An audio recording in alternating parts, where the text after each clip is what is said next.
റാഷിദിനെ കൂടി ഈ കാര്യത്തിലേക്ക് ഒന്ന് കൊണ്ടുവരണം. റാഷിദ്, ഇപ്പോൾ CPM ആണ് അല്ലെങ്കിൽ LDF ആണ് വലിയ തോതിൽ മുസ്ലിം ഇഷ്യൂസ് ഈ ഇലക്ഷനിൽ ഉപയോഗിച്ചത്. CAA റാലികൾ കോഴിക്കോടും കണ്ണൂരും ഒക്കെ നടന്നു. മുഖ്യമന്ത്രി പിണറായി വിജയൻ നേരിട്ട് പങ്കെടുത്തു എന്ന് മാത്രമല്ല, അവരുടെ ടെലിവിഷനിലും അതുപോലെ തന്നെ പത്രത്തിലും ഒക്കെ വന്ന പരസ്യവും ന്യൂനപക്ഷങ്ങൾ രണ്ടാം തരം പൗരന്മാരാകാതിരിക്കാൻ LDFന് വോട്ട് ചെയ്യൂ എന്നുള്ളതാണ്. അപ്പോൾ CAA യൂണിഫോം സിവിൽ കോഡൊക്കെ പരമാവധി LDF യൂസ് ചെയ്തിട്ടുണ്ട്. അപ്പോൾ അവരുടെ പരമ്പരാഗത കാഴ്ചപ്പാടനുസരിച്ചാണെങ്കിൽ അത് വർക്ക് ചെയ്യണം. വടക്കൻ കേരളത്തിലെ മണ്ഡലങ്ങൾ വലിയ മാർജിനിൽ തന്നെ ജയിക്കണം. പക്ഷെ അതാണോ സംഭവിക്കുന്നത്? അങ്ങനെയല്ല സംഭവിക്കുന്നതെങ്കിൽ അതിന്റെ കാരണം എന്താണ്?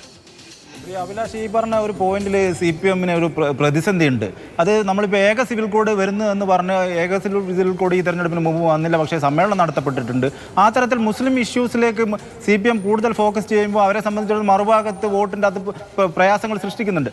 അത് ഒരു ഭാഗം അഭിലാഷ് ചോദിച്ചത്. നമ്മൾ കോഴിക്കോട് മണ്ഡലത്തിലേക്കുള്ള ചർച്ചയിലേക്ക് തന്നെ വന്നാൽ MK രാഘവനെ നമ്മൾ ജനകീയത എന്നുള്ള ഒറ്റ വാക്കിൽ പറയുന്നതിനേക്കാൾ കോഴിക്കോട് നമ്മളിപ്പോൾ സംസ്ഥാനത്ത് MP മാരുടെ ഓഫീസ് എടുത്തു കഴിഞ്ഞാൽ കാര്യക്ഷമമായി പ്രവർത്തിക്കുന്ന, കൃത്യമായ മറുപടികൾ കിട്ടുന്ന, എഫക്റ്റീവായി ഇടപെടുന്ന ഒരു ഓഫീസാണ് MK രാഘവൻ്റെ. അതുമാത്രമല്ല, MK രാഘവൻ കോഴിക്കോട് നഗര മേഖലകളിൽ അടിസ്ഥാന ജനവിഭാഗങ്ങൾ, ഓട്ടോ തൊഴിലാളികൾ ഇവരുമായിട്ടുള്ള നല്ല ബന്ധം കീപ്പ് ചെയ്യുന്നുണ്ട്. അപ്പോൾ അങ്ങനെയുള്ള ഒരു MK രാഘവൻ്റെ ജനകീയത എന്നുള്ളത് ഇപ്പോഴും ഒരു കോട്ടം തട്ടിയിട്ടില്ല. മറുഭാഗത്ത് എളമരം കരീമിൻ്റെ ഒരു തെരഞ്ഞെടുപ്പ് പ്രചരണം തുടങ്ങിയപ്പോൾ തന്നെ അഭിലാഷിൻ്റെ ചോദ്യമായ ഒരു തരത്തിൽ ബന്ധപ്പെടുന്നുണ്ട്. എളമരം കരീമിനെ പരിചയപ്പെടുത്തുന്നത് കരീം ക എന്നുള്ള ഒരു ടാഗോട് കൂടിയിട്ടാണ്. ആ തരത്തിലുള്ള ടാഗിനേക്കാൾ എത്രയോ ബെറ്റർ ആയിരുന്നു സഖാവ് എളമരം കരീം എന്നുള്ള ടാഗ്.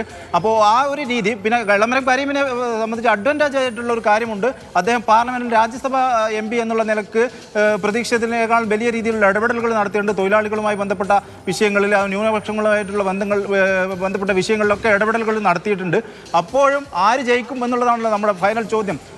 കഴിഞ്ഞ പ്രാവശ്യം ഗോദയിൽ മലർത്തിയടിക്കപ്പെടുകയായിരുന്നു ജനകീയനായ പ്രദീപ് കുമാറിനെ MK രാഘവൻ. ആ ഒരു സാഹചര്യം, അത് മാത്രമല്ല ഈ പറഞ്ഞ സാഹചര്യങ്ങളെല്ലാം വെച്ചുകൊണ്ട് തന്നെ പറയാൻ കഴിയും എളമരം കരീമിനെ ജയത്തിലേക്ക് എത്തുക എന്നുള്ളത് ഈ പ്രാവശ്യം അവിടെ പ്രയാസം തന്നെയായിരിക്കും.